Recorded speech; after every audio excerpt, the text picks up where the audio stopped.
GeForce Donater THB 40% Supercup Quality Sports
I care that the colony is in disarray. We didn't come to Arcadia to get bogged down in pointless warfare. We came to spread freedom and liberate resources for profit. But this pesky Earth Directorate agent is mucking things up. They're not alone in doing so. And they think they can just choose how things play out. They could stop us from stealing the Protectorate's brainwashing technology, which we need to improve our market share. What if this stranger aligned with the Order and that world computer of theirs? That could be the key to closing the rifts that threaten the colonies. So, you see why this menace must be wiped from the face of existence. Or, better yet, brought to our side through the power of capitalism. Now, let's get out there and buy our way to victory! I'm yearning and yearning for you. My heart and red in you.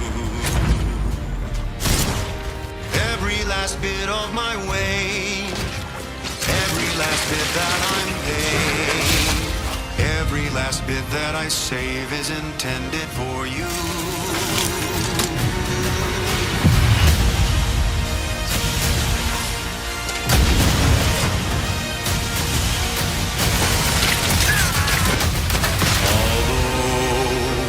The cost may be high. One day, I know you'll be mine. Someday, perhaps I'll own two. For now, I'll take one that's brand new. 'Cause I'm yearning and yearning for you.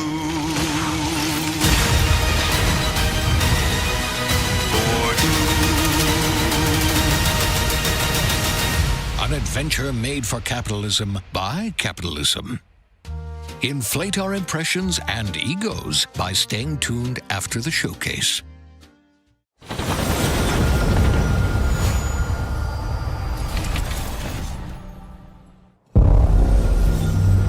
World premiere. Babe, what's wrong? I'm sorry. I've just been so depressed lately. You know, it would fix everything. Humanzapro.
Yeah, humans are barely sentient.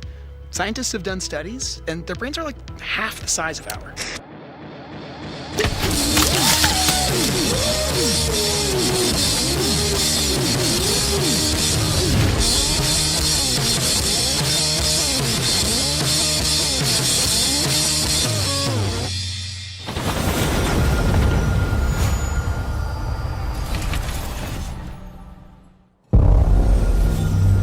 World premiere.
At Xbox, we strive to put the player first. And that's what you've seen from us over the years. We've led the industry with backward compatibility. We championed crossplay and cross-progression. We deliver Game Pass, first on console, then on PC, and with cloud gaming. So what's next? How can we give you even more freedom, more choice, more ways to play? Our next step is to unify your gaming no matter where you buy or play.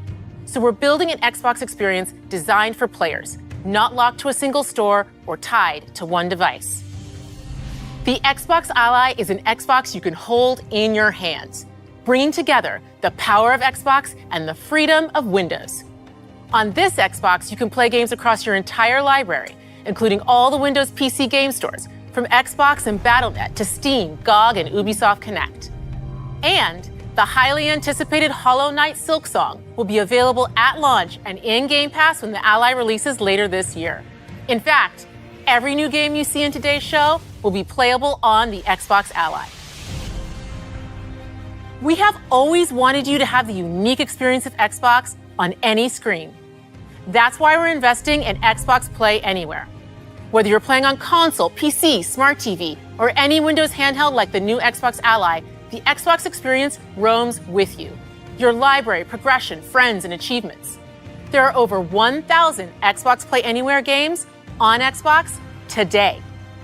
And every new game you see in today's show, from our partners and our studios, is Xbox Play Anywhere. And because it's Xbox, you can always have access to Game Pass with a diverse lineup of games from the biggest franchises to critically acclaimed indie hits. This is the freedom we believe players should have. Any game, anywhere. And we are giving it our all every day to make this vision real. But it all comes back to the games. From Dead to Rights on the original Xbox to Armored Core 6, our relationship with Bandai Namco Entertainment has stood the test of time. We both believe in bringing amazing experiences to players around the world, and their next game does exactly that. From Rebel Wolves Studio, this is a story-rich action RPG steeped in dark fantasy that I can't wait for you to explore. Thank you, and enjoy the rest of the show.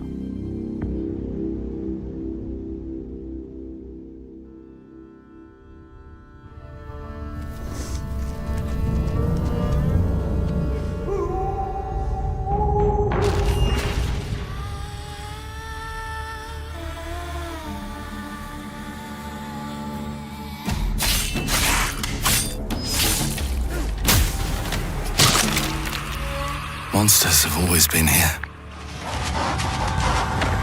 watching from the shadows. And when we were at our weakest, they came out into the light.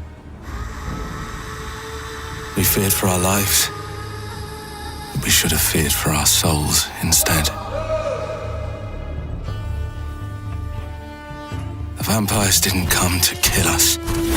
No, they came to rule. Turn us into mindless, docile cattle. Not me, though.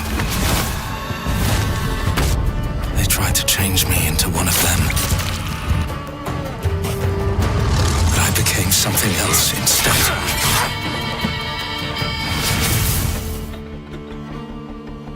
Their worst nightmare.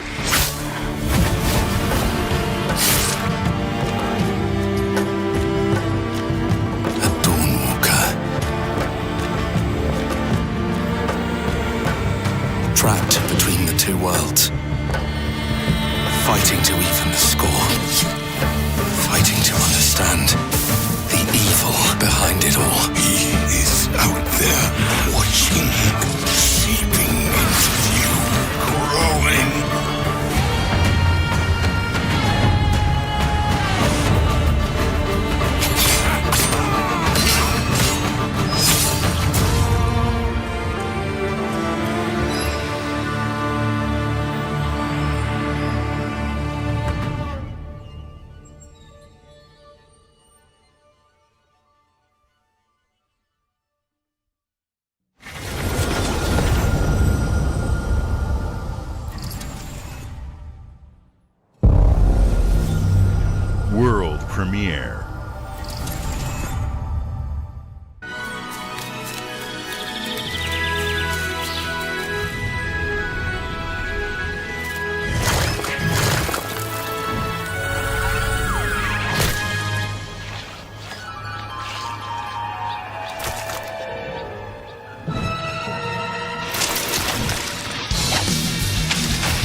Watch your back, Yakumo.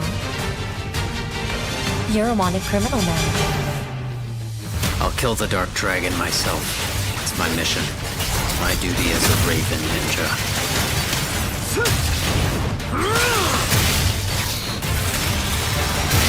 Breaking the Dark Dragon free has its consequences.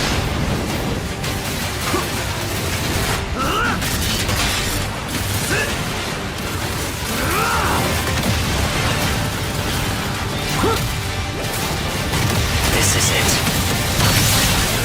Sayori. Ryu, there's something I need your help with.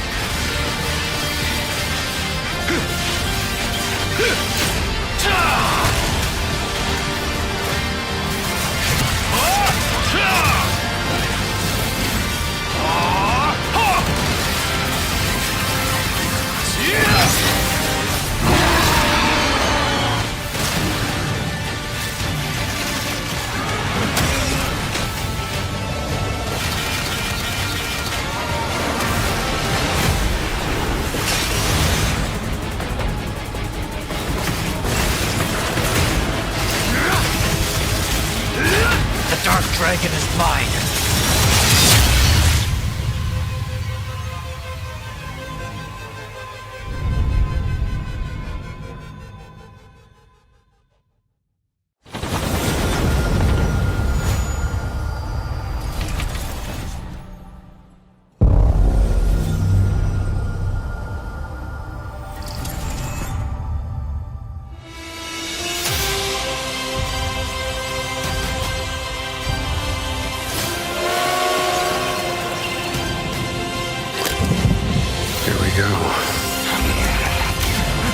Good luck, Indy.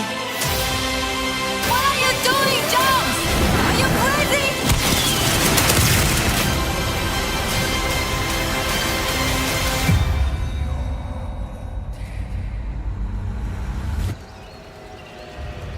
This is where it starts. Beneath the streets of Rome. Enter the city of Antioch. Find the secret relic. Bring it back to the Holy See. Defend the secret. They worshipped the giants.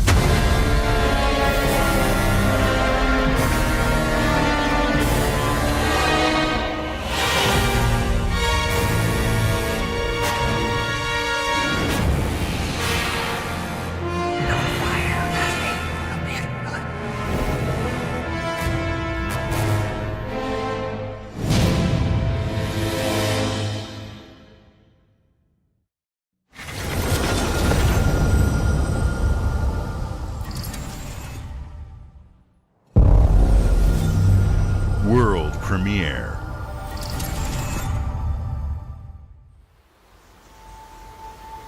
はるか昔、この国に輪廻の獣が現れた。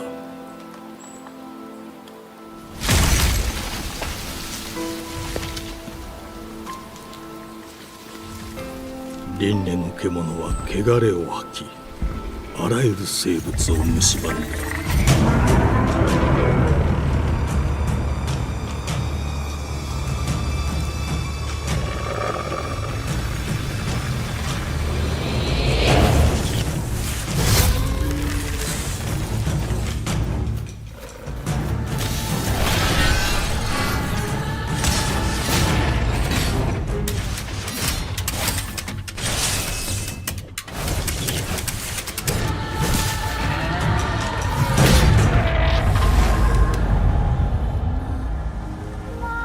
西暦4026年、人類は滅亡を待つのみ。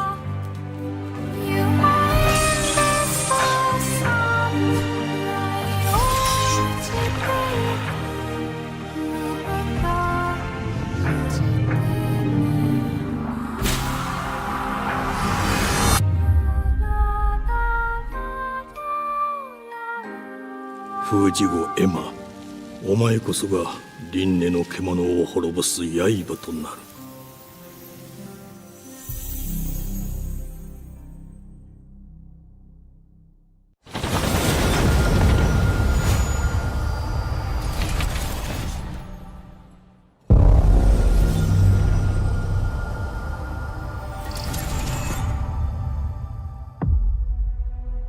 The glittering streets of Avalon sure do shine. Because they swoop their filth down to us. Get your paper in! Who's for a paper?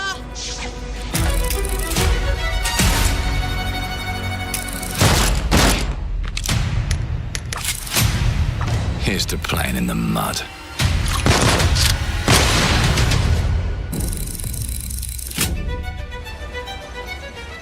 Life here ain't for the soft-hearted. You will be paying me back until you fucking rust. It ain't for the spineless. Keep your filthy pickers off me! And it sure as shite ain't for the decent. That's a clean sweep for one and There has been a crime! Justice itself has been affronted! I have been burgled! Lord Griswick. Berthold! Yes, I got that part. Do you know anyone who might wish you ill?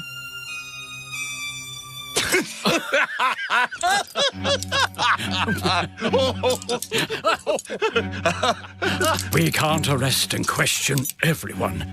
Let's see if we can narrow the suspects down a bit.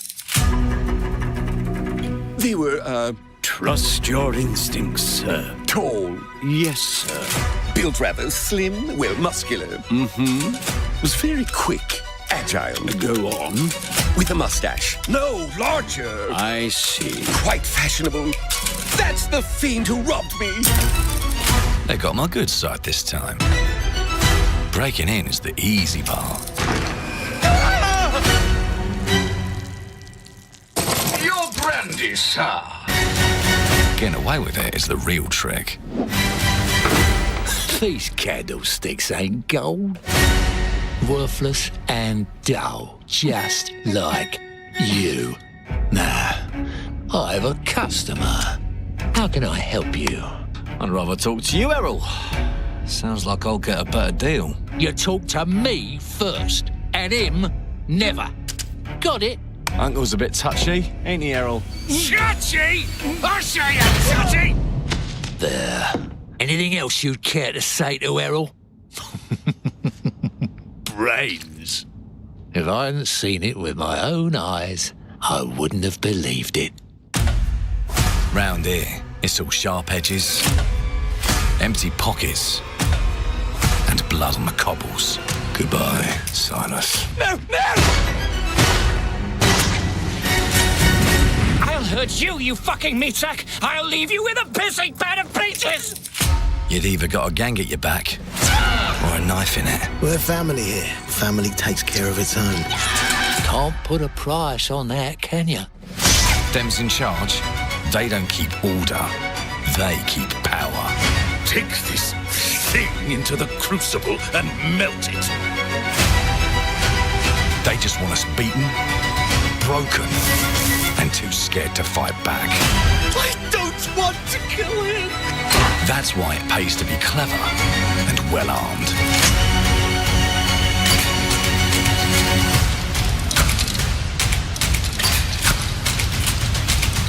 Let's go and end a few arguments.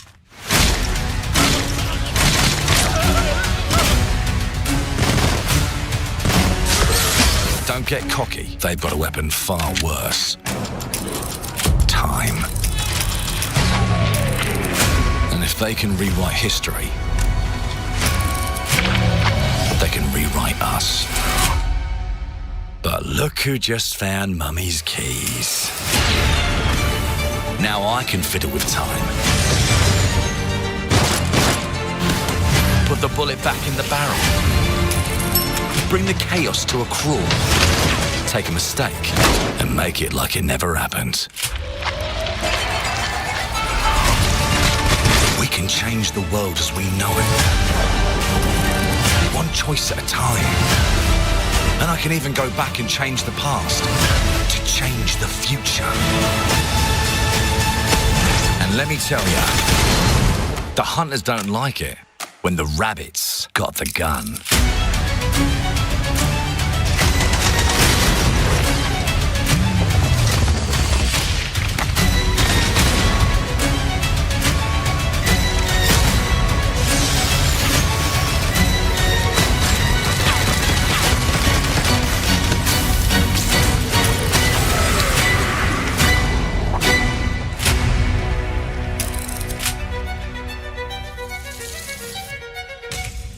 Now let me alone and piss off!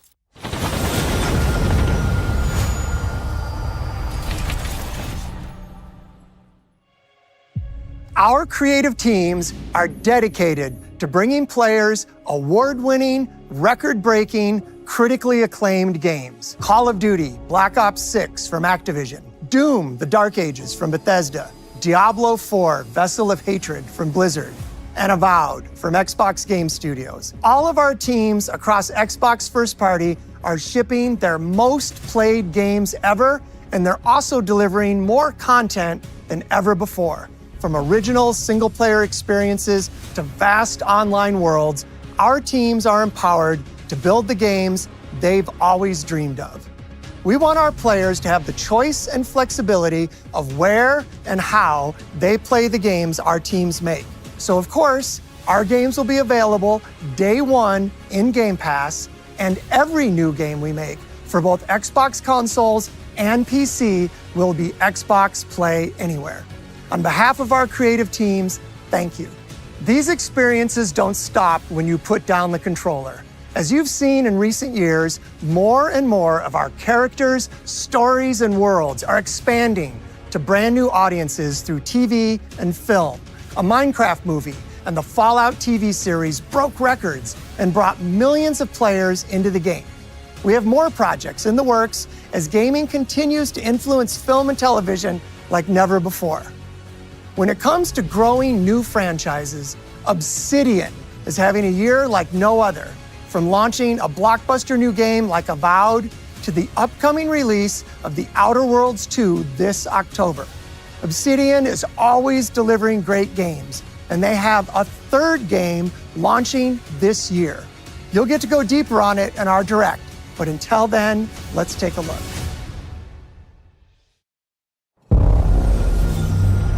World premiere.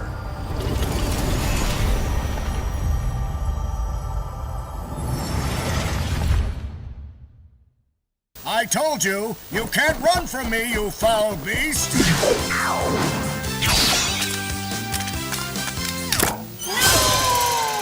With new flexible legs, the yoke girth action figure can ride anything!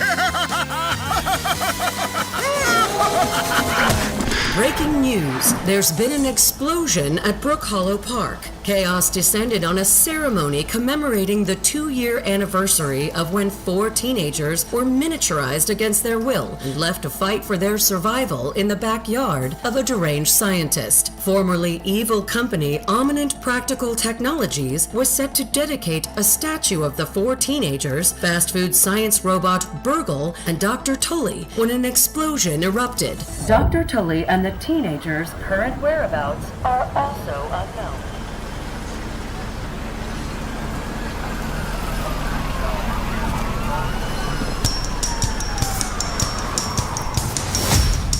You gotta keep them separated.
The predecessor, ND3500, reached. Accessing predecessor's travel log. Attempting data salvage.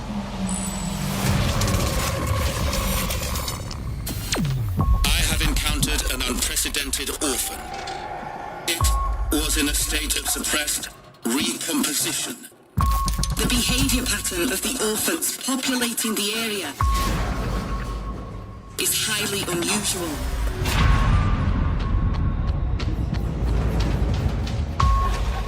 they become exceptionally aggressive.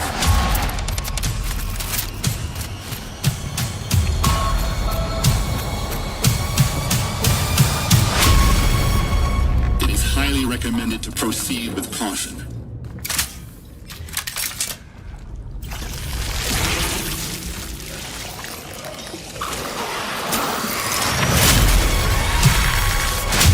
They seem to act more consistently, in coordination. Destroying the nest is now a priority.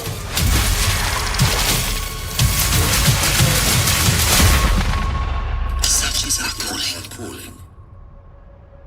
Such is our calling.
World premiere.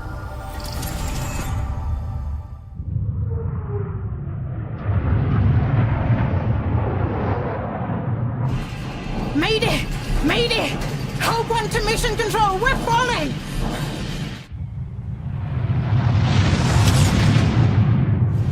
Thomas, the ship's breaking apart. There's no time. Evacuate now! Thomas, come in!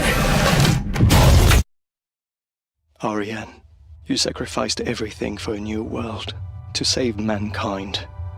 And I'll always love you for that.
Thomas, wherever you are, I'll find you.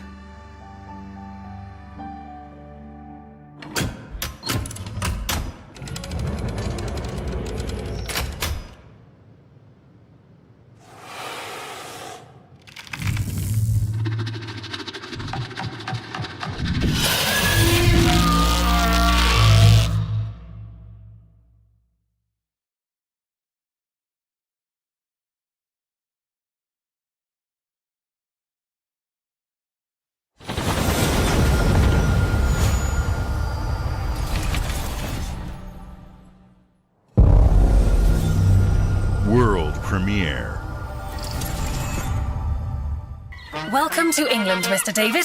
I know this must be a shock, having never met your real father, but he left you this hotel in his will. It's been in your family for generations, much like the caretaker. He's a little eccentric. You'll see. Let me welcome you to the Grand, a hotel famous across the land. Every room used to be in such high demand. Your wish I'll command here at the Grand. Well, hello there. It looks like you're about to do some renovations. Would you like some help with that?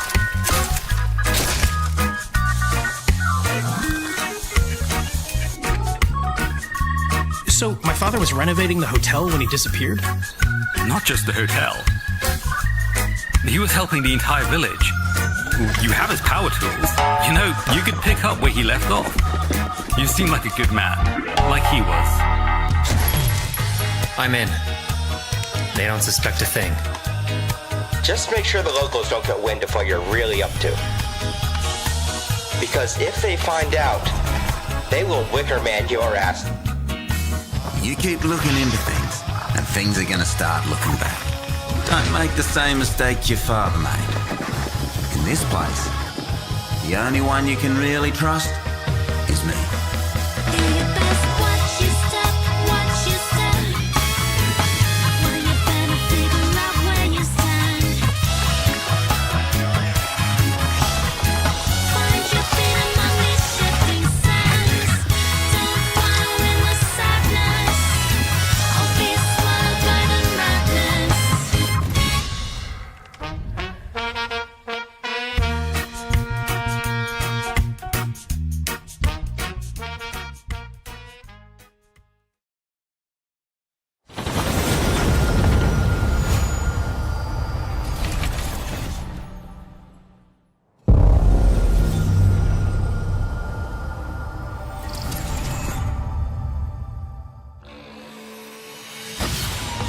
As many gods in the world as there are stars in the heavens, and when we need their help, they send us a hero.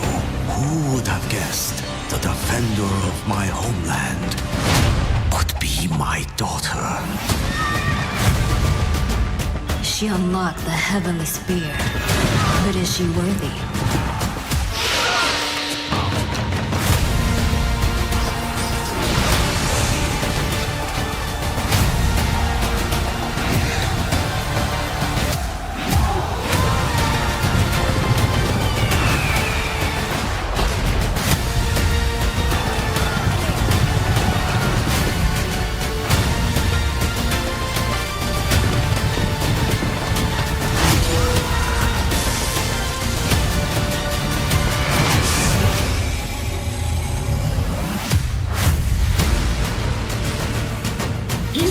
Rule if the heavenly spear is mine.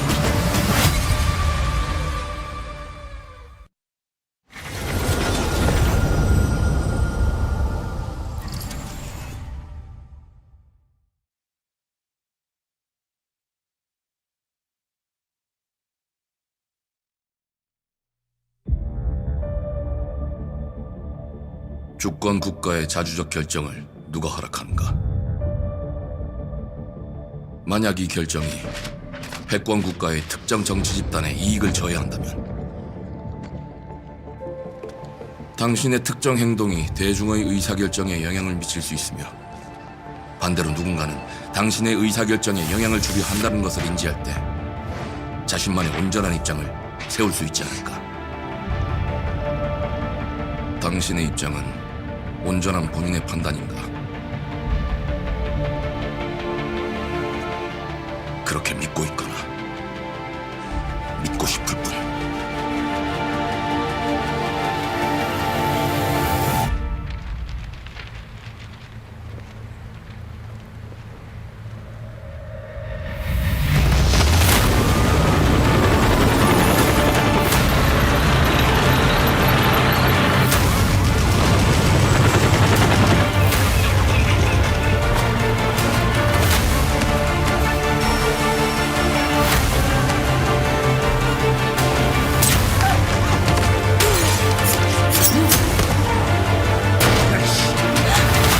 당신은 무엇 때문에 분노하는지.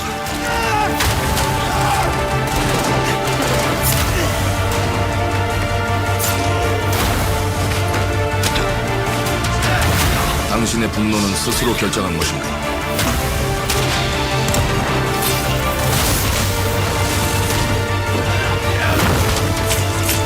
누군가 당신의 분노를 이용한다.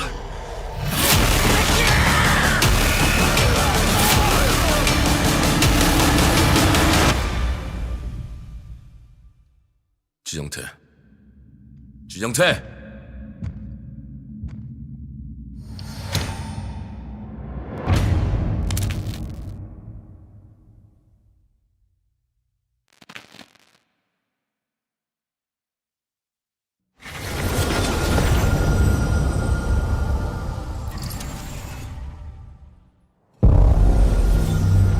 World premiere.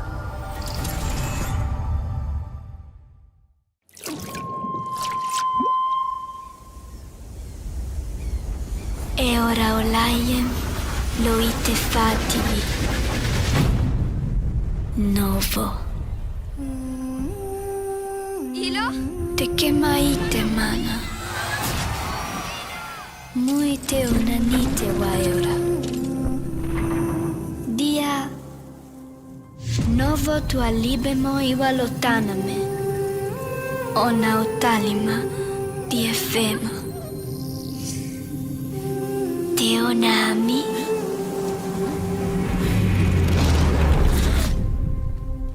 Toma tua calio, terali.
Well, hello there.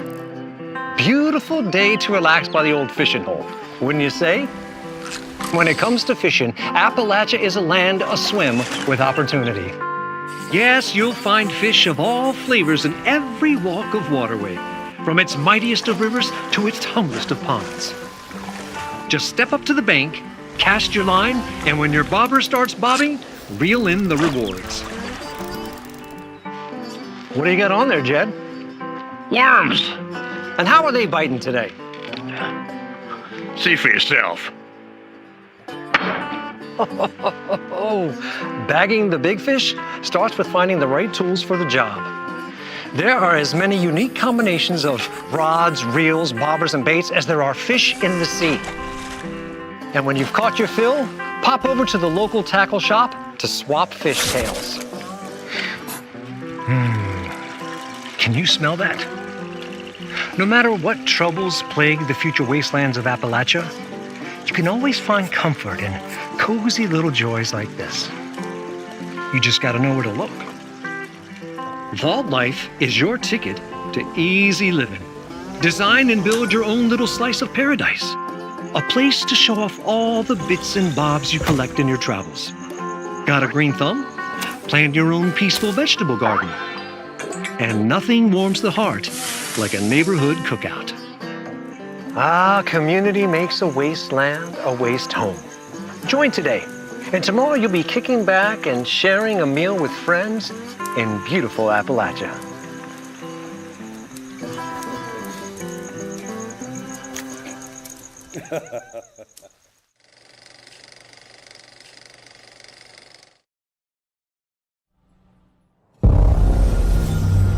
World premiere.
World premiere.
Hey, what's up everyone? It's Tony Hawk Pro Skater. I just want to say thanks to everyone for all the love and support we've seen since we announced Tony Hawk's Pro Skater 3 and 4 a few months ago. These games have changed my life, but more than that, I've seen them help spread a love and appreciation for skating all over the world, and that means everything to me and the team. I can't wait for you all to experience the game. It's been rebuilt with so much care and attention to detail, with some brand new parks, new music, new skaters, and more. And you can enjoy it all with your friends with up to 8 players in multiplayer. Tony Hawk's Pro Skater 3 and 4 officially drops July 11th, and we have a lot more surprises to come. Check out the launch trailer now.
decided to show up.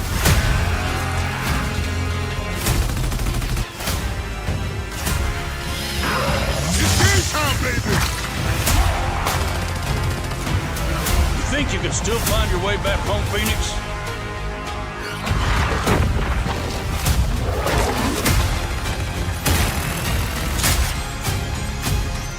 Looks like they upgraded. Nausea, baby! Let's do this.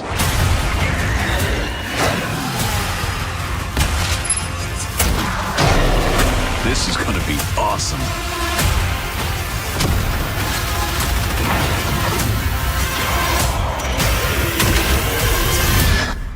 Form up!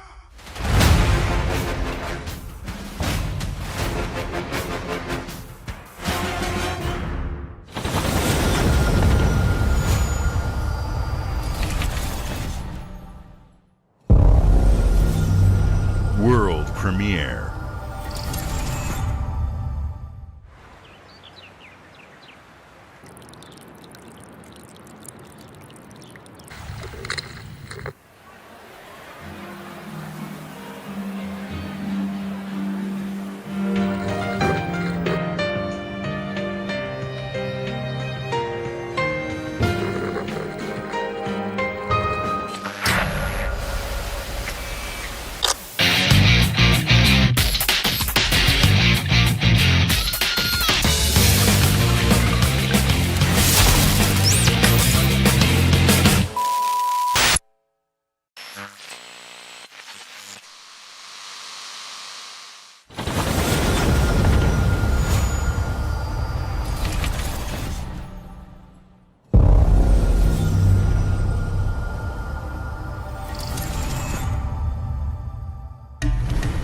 The Smugglers League is always there.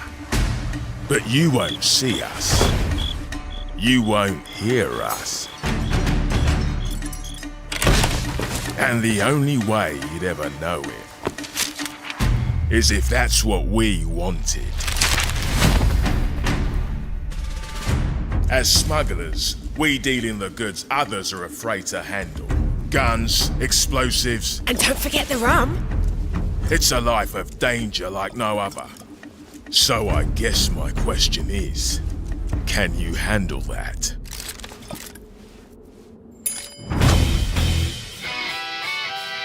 Getting your hands on gold is one thing, but you should know that this is what we're really after. The bigger the boom, the better. Smugglers need to be adaptable. It's more than moving under moonlight and shadows. You should be ready to take advantage of others' misfortune. Stealing, of course, is always an option.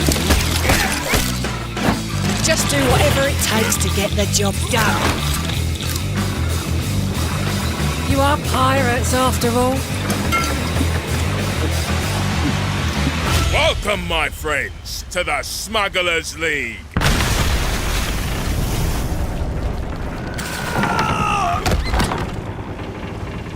You're paying for that.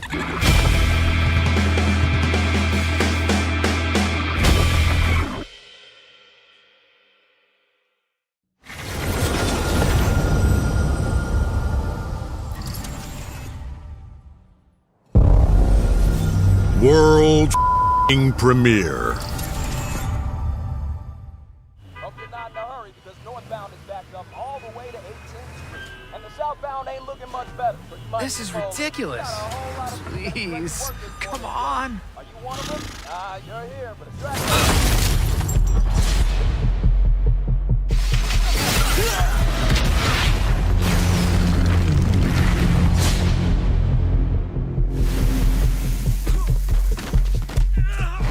Had enough yet? No, Dad, not even close.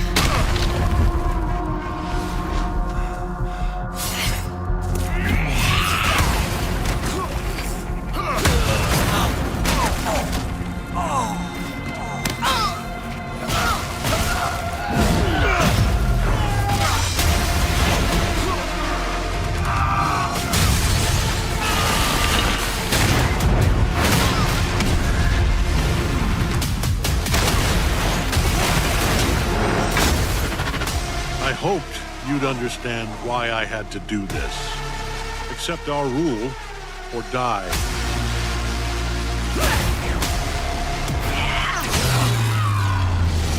I'd like to propose a third option.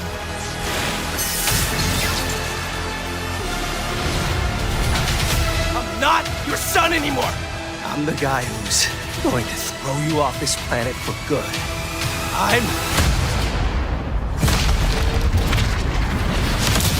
I trusted you!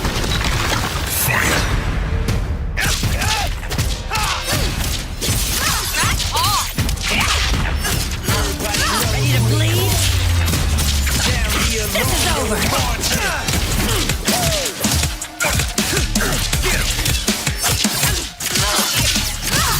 All right, coming through! Let's do this! Gotcha! Going up! Need a hand? Might want to look up. I'm up! See how you like this? It's an army! I am ending you! I see it all now.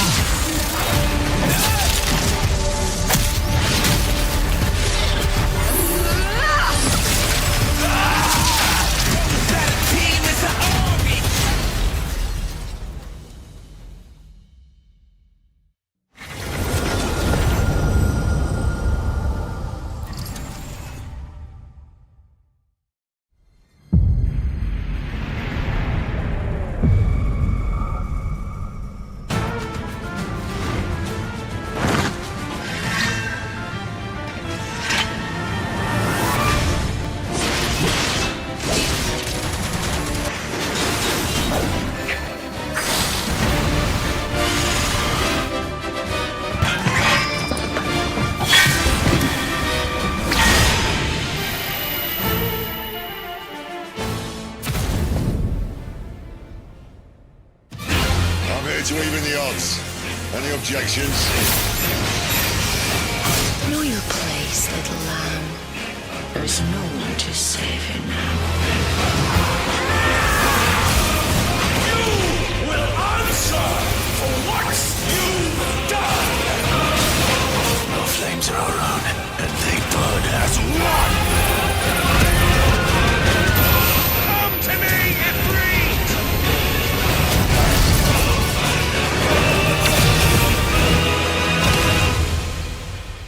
Valisthea cannot endure a second claim upon her being, but she may yet be saved by you.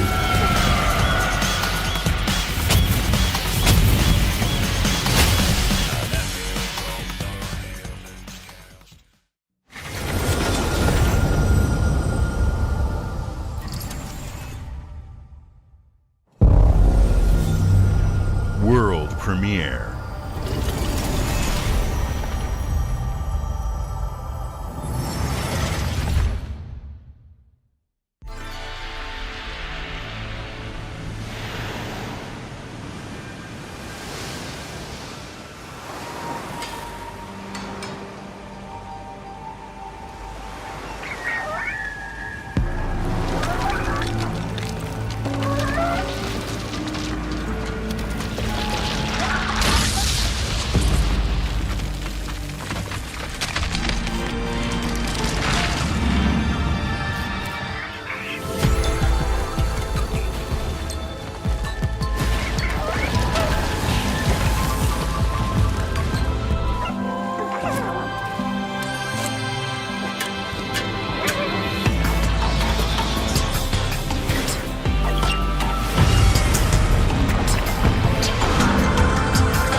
Games like Psychonauts 2 showed how Double Fine excels at creating unique and innovative experiences, and Keeper is no exception.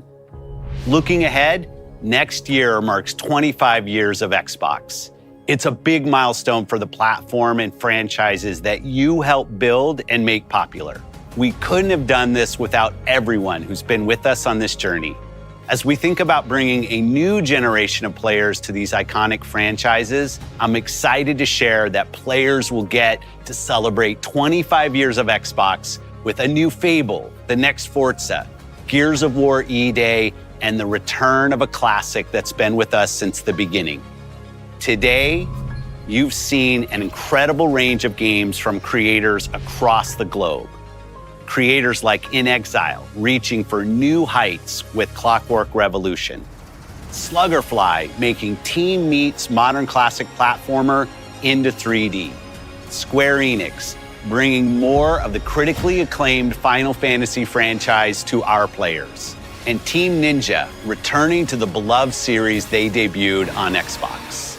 You've also seen the next Xbox hardware release, our Xbox Ally handheld, which lets you bring your Xbox experience and your library with you anywhere.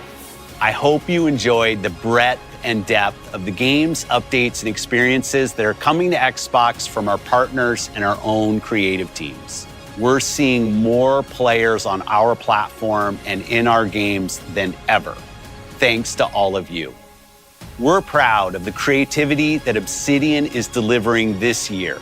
Immediately after Showcase, our Direct begins, where you'll go inside the studio for an extended look at The Outer Worlds 2 and Grounded 2. Thanks for joining us today. But before we get into the Direct, we have a final world premiere. Enjoy.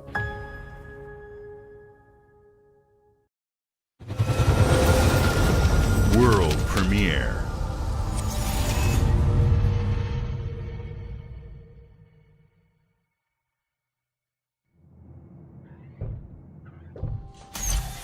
Welcome to the Guild.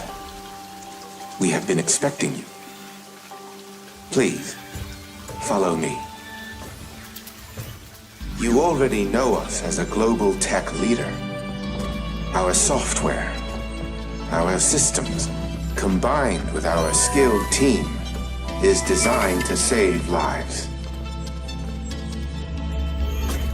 Your years of service have shown you the importance of our work. Here, you'll witness the global scope of that mission in action. Let me introduce you to our esteemed visionary.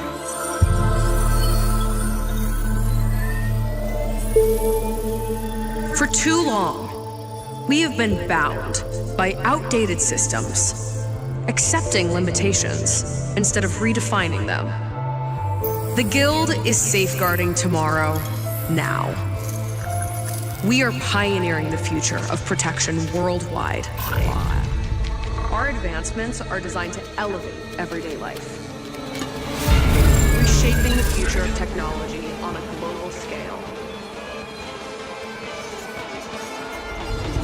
I'm Emma Kagan, CEO of the Guild.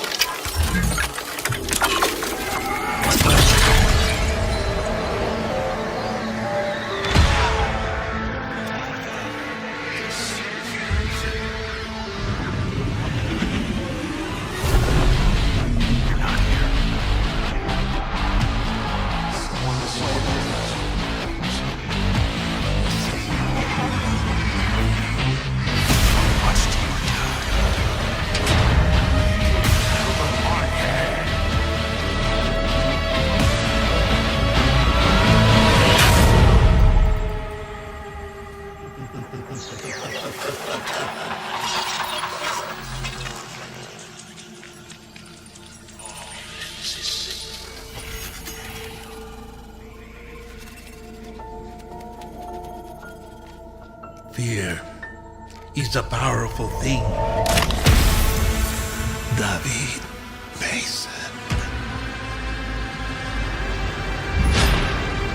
Menendez. We fight the head, the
Welcome to Obsidian Entertainment.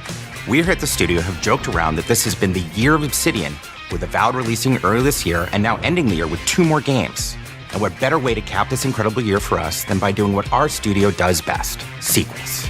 That's where I come in. You can get out of here, Fergus. Thank you so much. No, you're doing great. You nailed it. The sequel is the lifeblood of every great franchise. Think about it. The original creates the world and builds fandom, but the sequel, that's what makes it worth remembering. No sequel, no hoverboard. No sequel, no dual SMGs. No sequel, no raccoon tail. No sequel, no Zune 2. Which doesn't really exist, but I wish it had. There was a Zune 2. There was? There was a Zune 2? I'm Mark, the head of sequels here at Obsidian, and I have sequelized everything. Blockbuster movies to AAA video games to my first marriage, so trust me, I know what I'm doing. Come along on this journey with me. Part 2.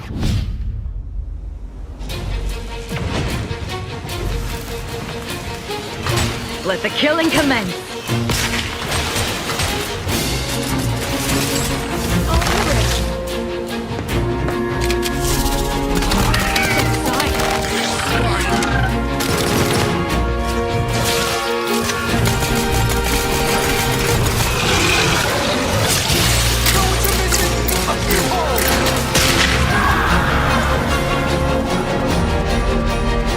The Outer Worlds 2 is a sequel to The Outer Worlds 1. It's a continuation of the themes of robber barons in space and how people are controlled by the stories they're told by the people who have power over them. This time we're able to go a lot deeper because we have more time and money, which is a great thing, and we're able to make it a much more true Obsidian reactive RPG than we were the first time around.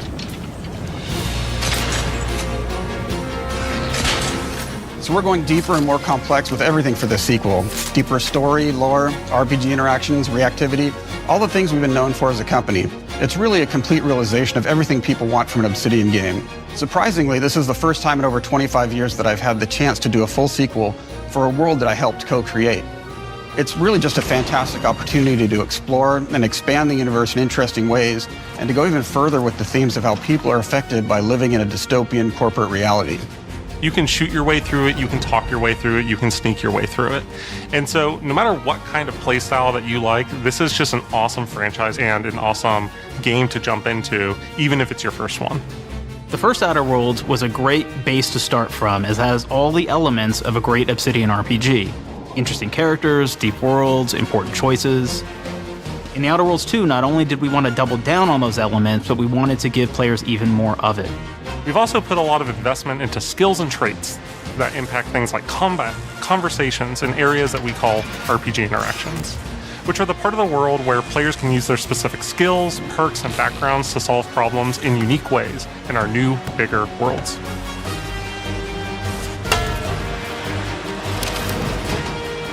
I love a deep RPG experience, and building out that RPG crunchiness for our players was at the forefront of what we set out to create. We prioritize those deeper RPG options with different character builds and combos so players can express their role-playing power fantasies. We also have different equipment options for different playstyles and different companions with different abilities.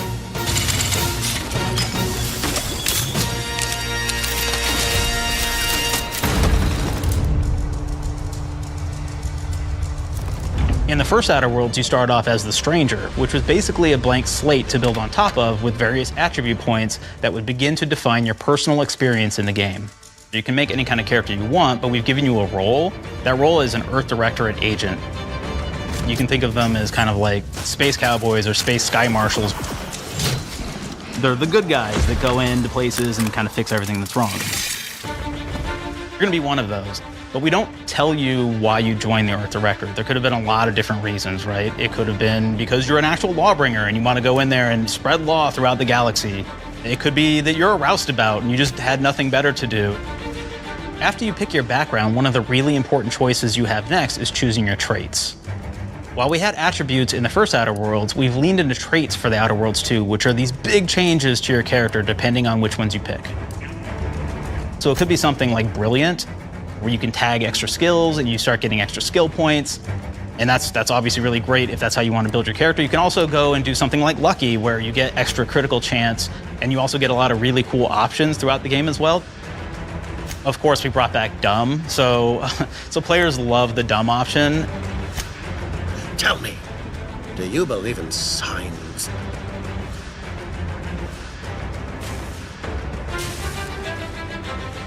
Not quite what I meant, but I like your contempt for boundaries. I could put your adventurous spirit to good use. You get like lots of really cool, fun conversation options in the game, but we took that even further. And again, there's lots of elements in the game where you can be dumb and use that for something. Could be something as simple as banging on a machine to get it to work. After you've invested in some of your traits, your next choices are going to be choosing your skills. The skills themselves basically allow you to build on your playstyle and what your character is doing in the game. That will be everything from playing stealthily to speccing for an explosive specialty.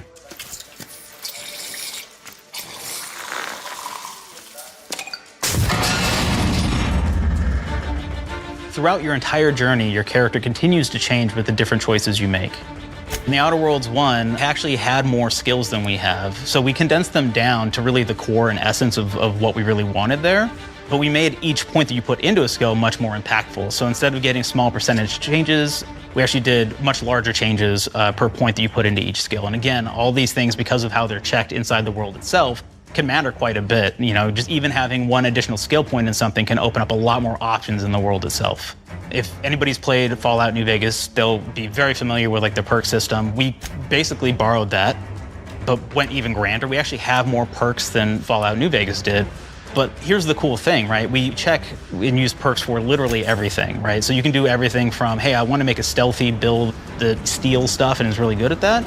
Okay, great. Well, you can take maybe the pickpocketing perk. So that's not available to everybody, but if you select that, now you can actually go around and steal things out of people's pockets.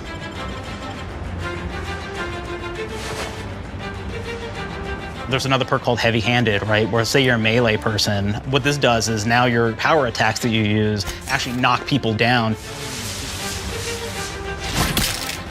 Oh man, I really like the serial killer perk. As you start killing people, they will drop hearts. And you can take those hearts, and essentially you're taking these trophies, you could say, and it's actually giving you a permanent health bonus every time you do it. We have this perk called Assassin. Now, this is an early game perk that you can take, which every time you stealth attack an enemy, you're actually going to get a movement bonus for a certain amount of time.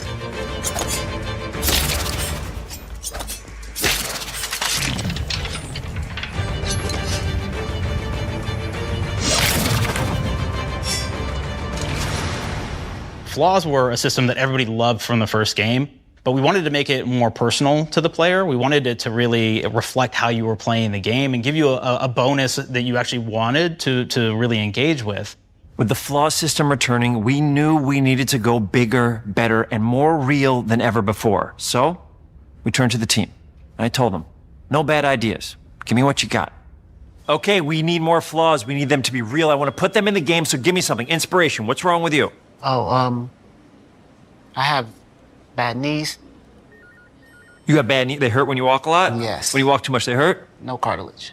Sounds boring. Makes you sound like a boring person, but it's in the game. I know it. It's a good flaw. What about you? I like to take small things sometimes. So you're stealing? No, I'm taking. When do you give them back? I don't. Claire? Yeah, you shouldn't be stealing. What are you doing? You shouldn't be stealing, Claire.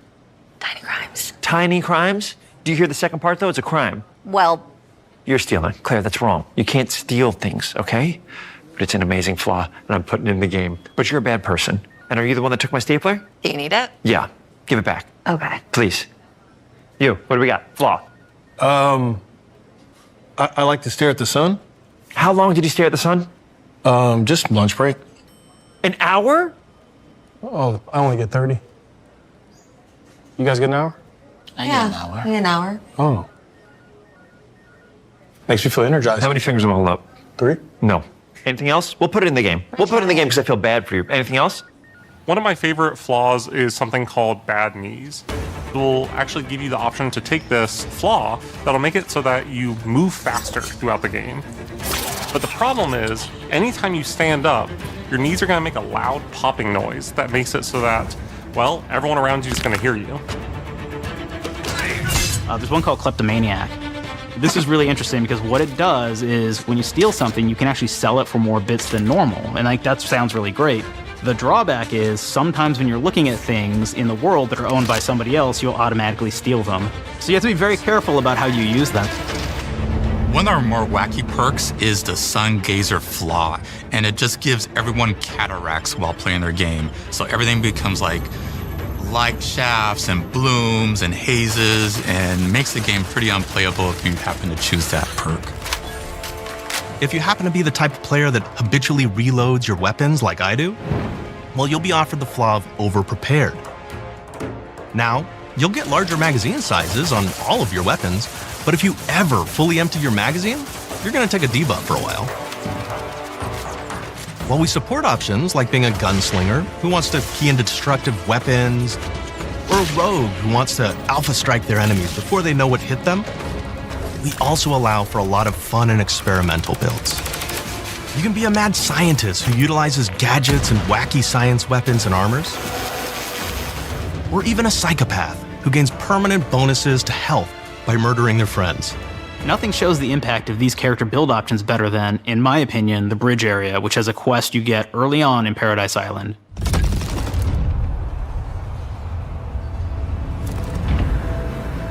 Not only do you kind of encounter this very early, and it's a very core one to the story, but it really expresses our philosophy of allowing the player to solve problems in a bunch of ways. So you may solve it by speech options. You may talk to them and maybe have to go do a quest for them and really kind of prove that you're a friend of the Protectorate to get by. I may have need of your help, stranger, if you are ready to seize an opportunity to show fealty to the Protectorate. You could go guns blazing and you could just take everyone out inside the POI, lower the bridge itself, and kind of get across.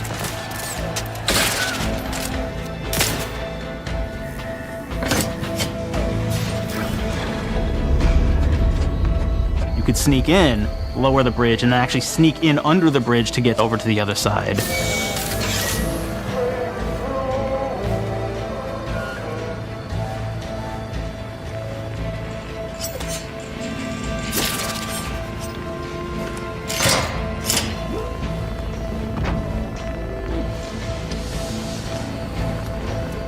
You can bypass the bridge entirely if you found like certain gadgets, like the shield gadget that protects you from poison gas as you go across, or the double jump boots, which kind of allow you to jump across the chasm and get across that way.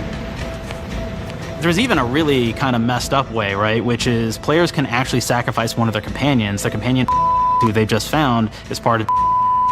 We're no different than the Breeze if we start tossing our own to the raps. I sure as law ain't gonna follow someone who can't see the wrong in it. I must admit I'm surprised we could come to an understanding, but I thank you for your loyalty, stranger. As promised, you shall have clearance to cross this bridge. It's such a fun quest, but again, it really showcases that we want you to be able to solve this in whatever way you want to. When you build your character your way, we're there for you. We really want you to have the experience that you want to have out of this.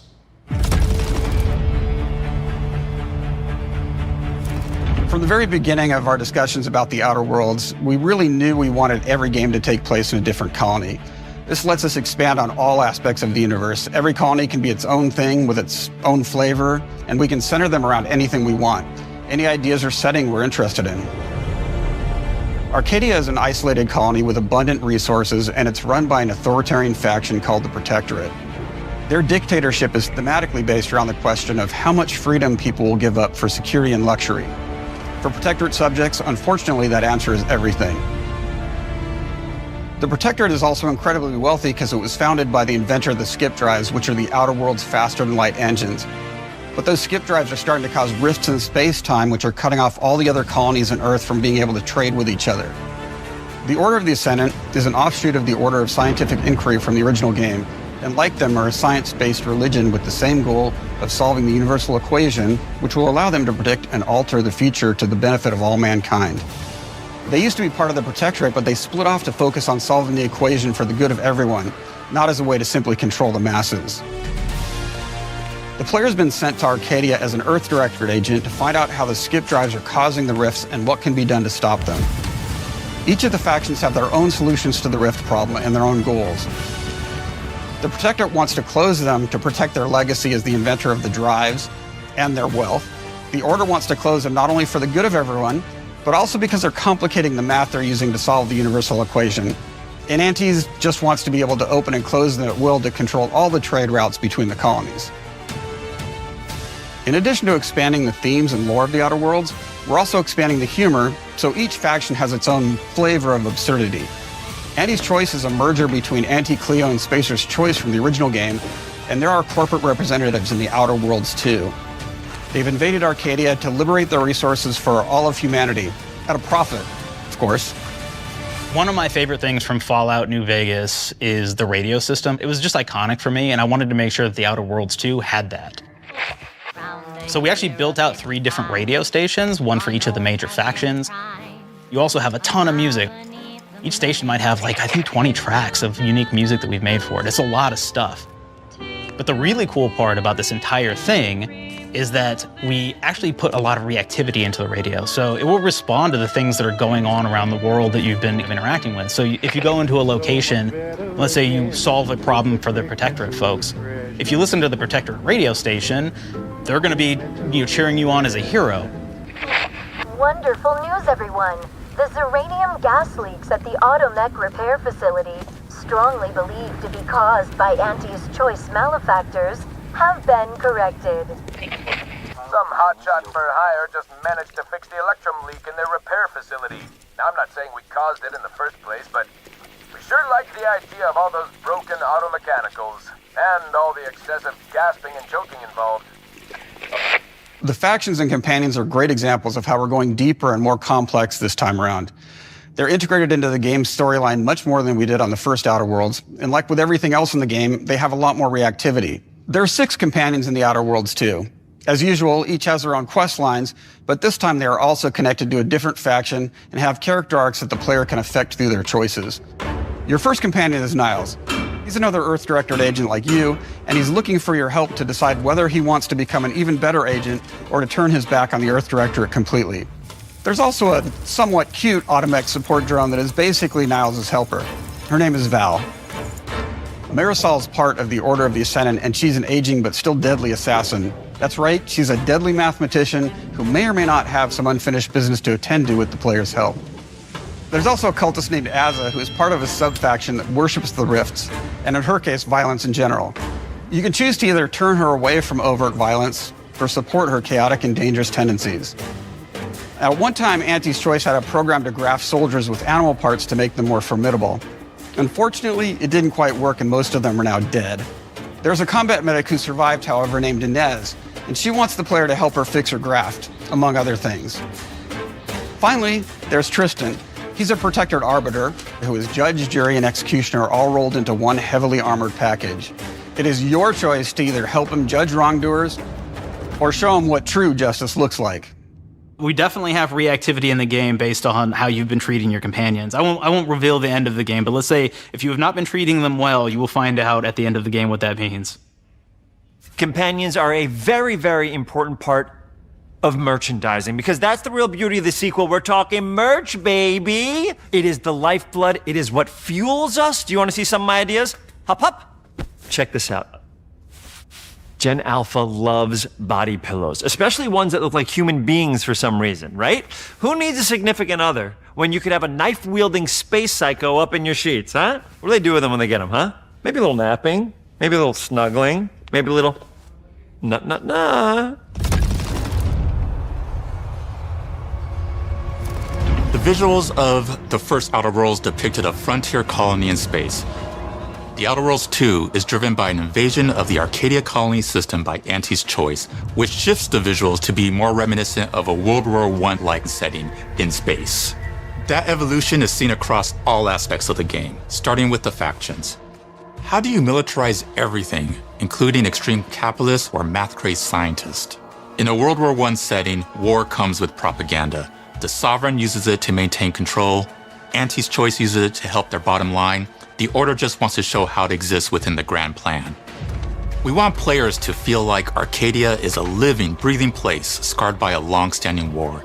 Fairfield, one of the first towns you encounter, was once under Protectorate control, but has recently been taken over by Anti's Choice. They don't just occupy the town, they rebrand it with their signature style, repainting buildings, posting guards, and adding propaganda-based holograms featuring Anti and the Moon Man. Showing the towns evolving after the invasion helps us push immersion for our players. One of our priorities in visually realizing the world of The Outer Worlds 2 was making sure everything is clear and recognizable from the player standpoint. We want to make sure each faction has a particular look and design.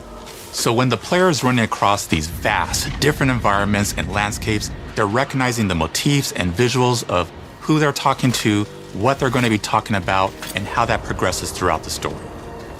The first Outer Worlds was really about player interfacing with corporations.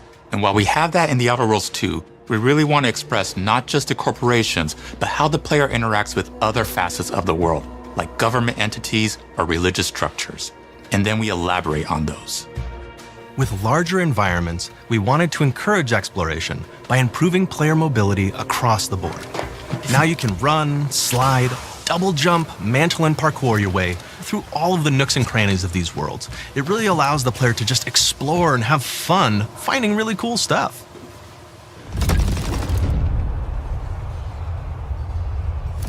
We've aimed to make everything in The Outer Worlds 2 better from top to bottom. The RPG elements were the start, but that's touched our story, our art, and especially our gameplay. A good sequel is true to the original. That's first and foremost, right? Like, we all want to add in a bunch of things as you're making a sequel, right? We want to make it bigger and better in every way. That's what we were trying to do here. And I thought, we did not need this consultant. We've made enough sequels. We understand how to do this. And I will say, I don't think it's been entirely successful. I am very proud of the combat improvements we have made in The Outer Worlds 2, thanks to my patented combat system. You may be thinking to yourself, it can't be that good. Shush, what are you even talking about? You haven't seen it yet. Watch this. Put a helmet on, because I'm about to blow all of your minds with my COMBAT system, combat system. My name is Mark, I'm the head of sequels. Shall we begin?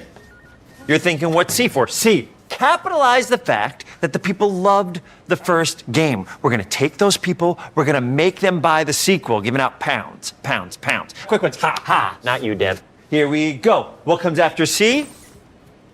O. Optimize for player satisfaction. I am terrified of online gamers, okay? I want to make them happy. So let's, okay? All right. Mobilize the players so they're ready for that sweet, sweet pre-order. Clap with me. Sweet, sweet. If you don't have rhythm, Brandon, just say it.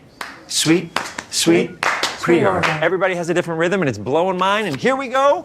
B, burglarize. What is this? It's basically just finding new ways to loot dead bodies. You know what I mean? Right, Otis? Okay, well, it's a big part of the game. A, you gotta agonize about how many people are gonna be angry that we have just put so much combat into this thing and almost no romance at all. We should look at ourselves. What is wrong with us? Huh? We can't have one love story in this?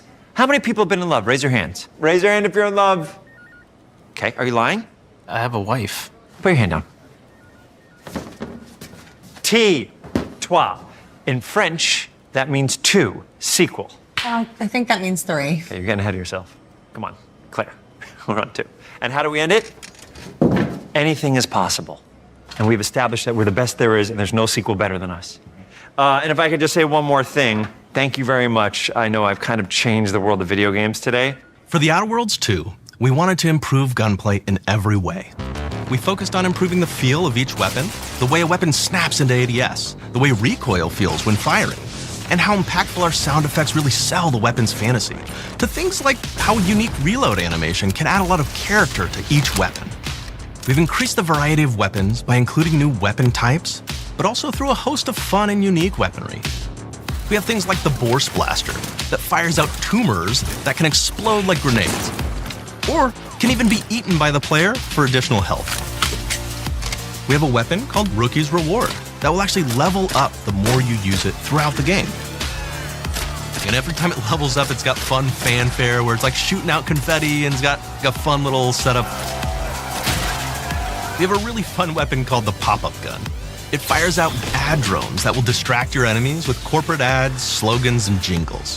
While your enemies are distracted, you can focus fire on them or explode these drones for additional damage. New to The Outer Worlds 2 are throwables.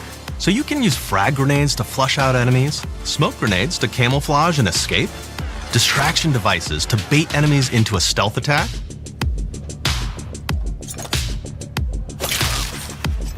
and even science grenades that will levitate enemies, allowing you to fire upon them while they float helplessly.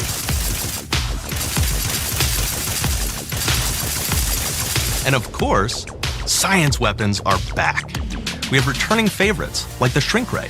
This time it's been upgraded so you can shrink your enemy down to the size of a sprat and run over them, exploding them into bits. The shrink ray, that was probably my favorite one from the first game, so we brought it into the second game, but we improved it though. So instead of shrinking your enemies for a short period of time and having them re-expand, this time they stay shrunk, and we actually added in the ability to step on them and kind of squish them and kick them, because we knew that that was the player fantasy. We knew that's what everybody wanted to do. They wanted to step on the enemies, they wanted to kick them, so we made sure to double down on that stuff. In addition to things like our returning favorites, we also have some really fun and unique new science weapons. One of them is called the Armageddon. This one's really cool because it actually shoots out these masses that are like these little arms that will stick to people or cover or all kinds of different things, and they will continue to just hit them until they get destroyed. And we have another one that's just super cool called the Spectrum Dance Saber. This is a melee weapon that actually lets you attack to a musical beat. And if you continue to do that, you'll actually get additional bonuses each hit you do. One of my personal favorite weapons is called the Big Bang. It's just a big freaking gun that uses material harvested from rifts to shoot out a giant ball of energy, vaporizing everything in its path. Now, ammo's extremely rare for this weapon, but you can use it in just the right situation to devastating effects. Like another great one is Gary. If you wear Gary, he will lash out at your opponents as you're walking through combat. So we even have science armors, and we've really kind of shown off what we thought was really great for the player from a science perspective. We're all about letting people play the game their way. There are some players who prefer to be immersed in a first-person view, taking in all of the details. But there are others who really prefer to take the world in from a third-person perspective. Why not allow both? Well, now you can swap between the two, letting you enjoy the experience in whatever way you like. One of the things I really like about having the third-person mode is being able to see all of the fun and unique armors and armor combinations and weapons that you can equip your player with. All of the actions that you could do in first person, so you're double jumping around, you get to see your character in that way, and you get to take in the world and see things in a different light.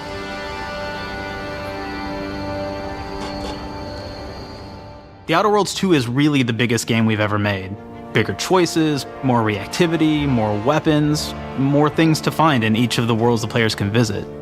The team has done incredible work bringing the Outer Worlds 2 to life, and we can't wait for you to play it. Even though we've always been a multi-project studio, this is going to be the first time we've ever released 3 games in 1 year. It feels amazing to do. We're so excited for more people to be playing our games. It is truly an exciting time here at Obsidian. We're exploring worlds big and small while expanding on franchises that we've created, and we have no plans to slow down. We hope you all continue to come along with us as we do what we do best, make your worlds your way.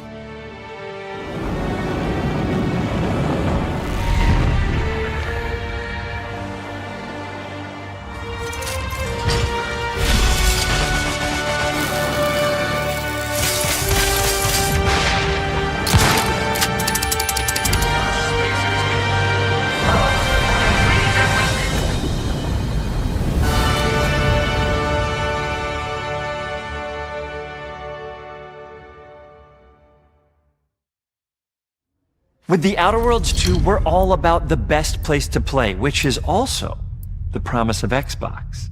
You can play the Outer Worlds 2 on this Xbox, but it may be hard to play it when you're staring at all these beautiful holes.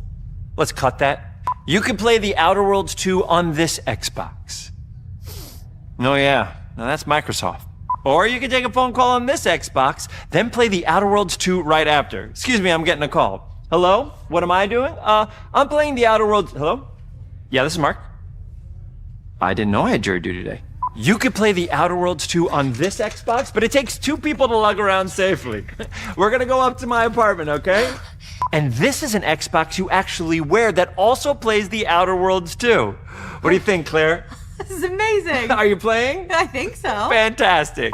So now this is actually not an Xbox, so you cannot play The Outer Worlds 2 on it. Can't play anything on this. I guess Bread. You ever play Bread where you take it out of one slot, put it in the other? I don't have friends. If you pre-order the premium edition now, you'll get early access, which is like a prequel to the sequel, or is launch the sequel to the pre-order, or like, why are any of us alive at any time? It doesn't matter. Either way, my job here is done.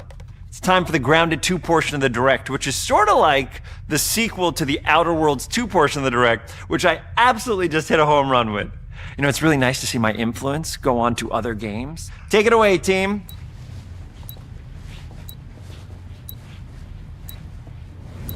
And big exit.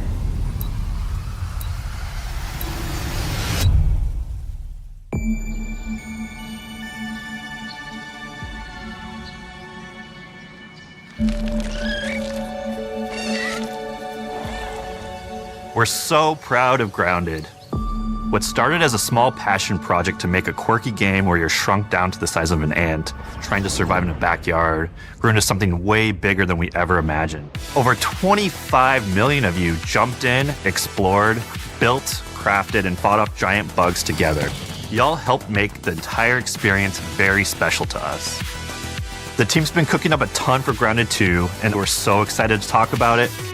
I had to grease some palms to steal a bit of time from the Direct to give you a deeper look. There were so many possibilities and ideas that didn't make it into the first game, so with the sequel, we have the chance to dream bigger. To achieve those dreams, we partnered with the amazing folks at ASUS Montreal. Together, we're taking Grounded from the backyard to an even larger world, the Brook Hollow Community Park.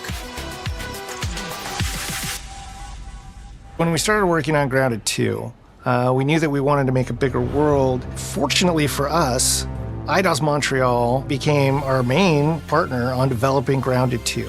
They have a lot of similarities to the sorts of things that are important to us at Obsidian. They tend to make very narratively strong games. They make games with really deep characters and great character progression. They make games with great gameplay. Everyone at ASUS Montreal is thrilled and honored to be working with Obsidian Entertainment. Our two studios share a lot of DNA. The same things that are important to Obsidian Entertainment are important to us.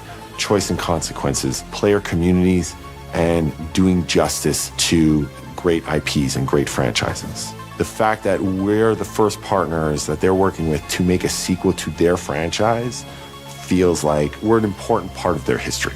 The events of Grounded 2 take place 2 years after the first game. The same 4 teenagers are returning. So there's Max, Hoops, Willow, and Pete.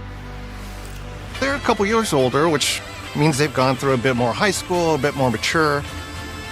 It's 1992. The world's a little bit different, but we're still in that fun, nostalgic era of the early 1990s. In Grounded 2, we're moving the action out of the backyard and into the Brook Hollow Community Park.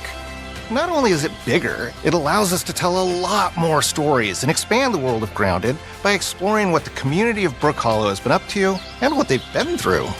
The park overall is about 3 times the size of the backyard, and our initial starting area is actually the same size as the entire backyard from the first Grounded.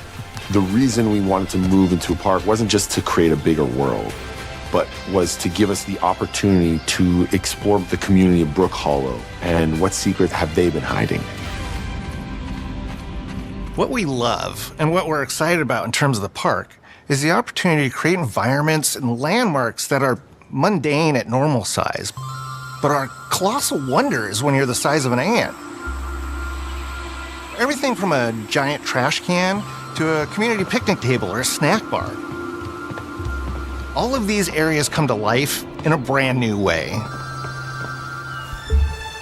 Part of the fun in Grounded 2 is that the park was evacuated really quickly right before our teens were shrunk.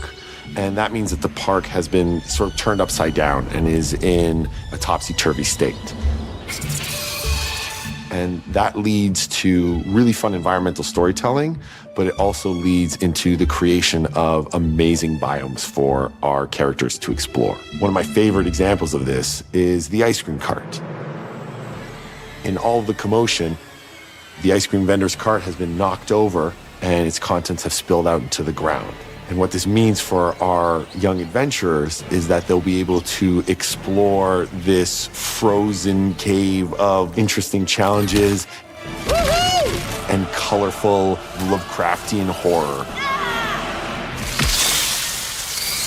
We have one anthill that's actually somebody decided to bury a bunch of toxic stuff in the park. And so there's all these toxic chemicals under the ground. The environment looks very cool and very spooky with all of these sort of chemical pools. And of course, nothing can live down there except for one type of insect, the cockroach.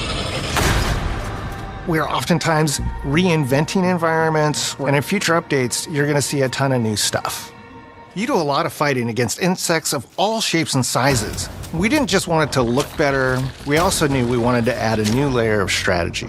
The changes that we've made aren't limited to tuning animations or adjusting attack or defense numbers or making characters or insects move faster or slower. But we did all that too, but there's also an entire sort of rock, paper, scissors strategy involving light attacks, heavy attacks, and blocking.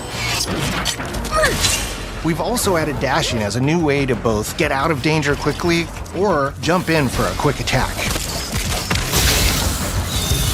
And almost all the insects in the game will have these abilities now too. Sort of like a chess match, but one that's super frenetic, looks super cool, and is ultimately just a ton of fun. We're leaning into clear playstyles for tanky warriors, low defense, high damage rogues, effect-wielding mages, and ranged hunters. In the first Grounded, we have mutations, and there were weapons and armors that favored different playstyles. In Grounded 2, not only will there be passive mutations, but there will also be active mutations. And a lot of those mutations support these archetypes. My favorite way to play pretty much any game is chasing after those game-breaking builds. And that's why I'm so excited for what we're doing with archetypes in Grounded 2. I'm all in on the rogue. Now, you can even dual-wield daggers. I've been dialing in this glass cannon build that stacks ambush, assassin, and cardiofan mutations with the wolfbane daggers and the wolf spider armor. It lets me open up combat with massive backstab damage that also inflicts venom. Then, I can use the extra stamina to reposition and try to dodge, rinse, and repeat. It's high risk, high reward, and absolute chaos in all the best way. I'm looking forward to seeing what wild combos the community comes up with and what they inevitably break once they get their hands on the archetype system. It's going to be awesome watching it evolve with player feedback and watching us try to keep up with all of your game-breaking builds. One of the great things about Grounded is the variety of players it attracts, from builders to crafters and everything in between. If you've ever watched me on Casually Grounded livestream, you'd know that I'm neither. I am a murderer of insects. Personally, I prefer the term harvester. I love going out, hitting things, and bringing the materials like insect body parts back to my friends to use. This way, we keep progressing and playing together. We're also trying to make sure that armor and equipment are easily understood by the player, especially when they're playing co-op with their friends. It was really, really important for us to deliver on all of that for the bigger space and experience, because that was the only way we could truly support the feature the community has been asking for since the very first Grounded release. Mounts. Our mounts, we call them buggies, have an entire suite of moves and have their own special abilities and attacks. We really wanted the buggies to be an extension of the player in every way possible. And that meant making sure that buggies had unique and valuable abilities across all the core pillars of Grounded. So that doesn't just mean exploration and travel. That has gameplay implications for combat, crafting, and building as well. Just like how we wanted to expand on player playstyles throughout the game, we're going to make sure that every buggy that we add has its own personality. The Red Ant soldier can enlist up to 2 Red Ant workers to follow you around and help you out. If you get into combat and you don't want to fight while you're saddled on your buggy, you can jump off and they'll fight right alongside you and provide support. The Orb Weaver buggies are a little less useful when it comes to general utility like building a base or harvesting, but they're awesome when it comes to combat. Sure, their defenses aren't super strong, but they're heavy hitters. They're also super fast and they have some great special abilities, like a scream that allows them to stun lesser-powered insects, and the ability to shoot webs and entangle other creatures. So the Orb Weavers won't be your base-building buggy. You should use the Red Ant Soldier for that. But they're super fun for exploration and combat. Red Ant Soldiers and Orb Weaver Spiders will be available at Game Preview launch. There will be others in the future, but those are the 2 we're starting with. The connection that our Grounded community has with us is something we want to keep forging with the sequel as we make an even bigger game than the original. Pretty much from day one, we knew we wanted to return to Game Preview for Grounded 2.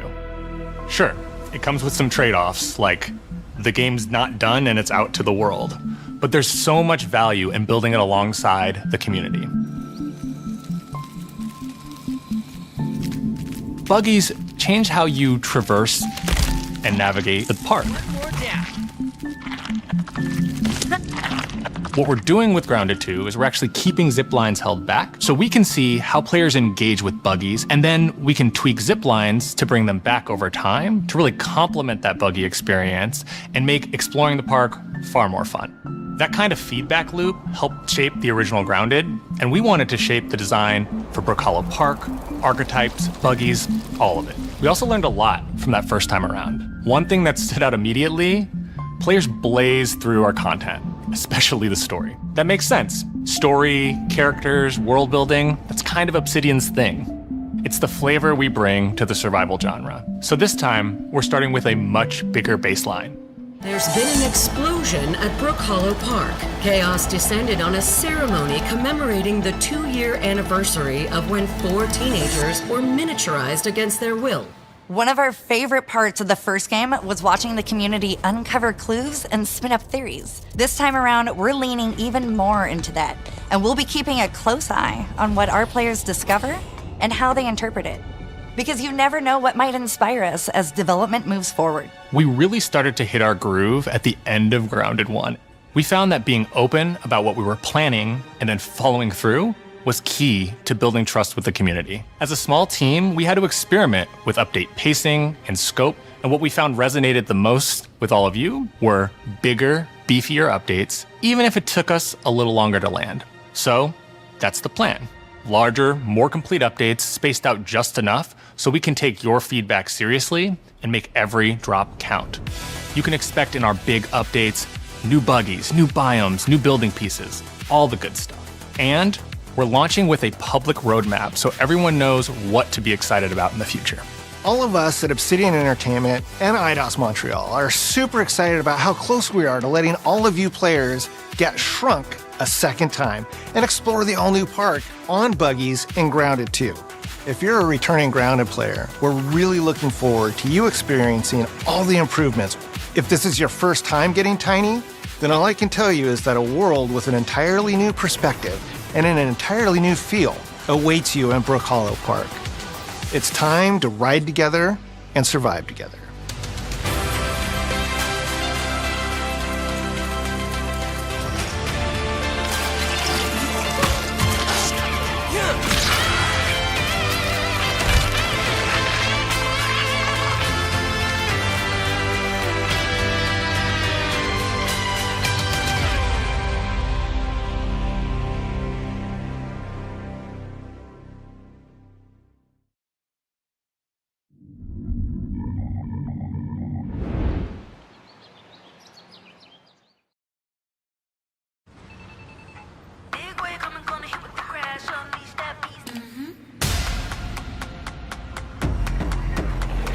We have been expecting you.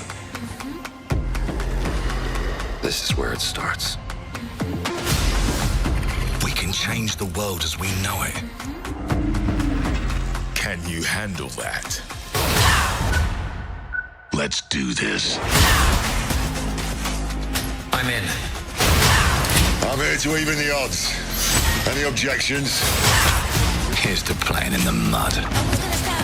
And when we need their help, they send us a hero. Here we go. Please, follow me.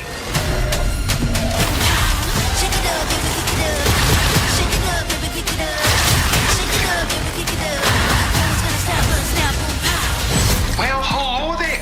It looks like you're about to do some renovations. Keep your filthy pickers off me! You think I care?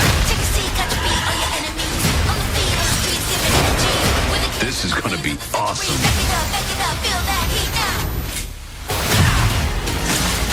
Mayday! Mayday! Code 1 to mission control, we're falling!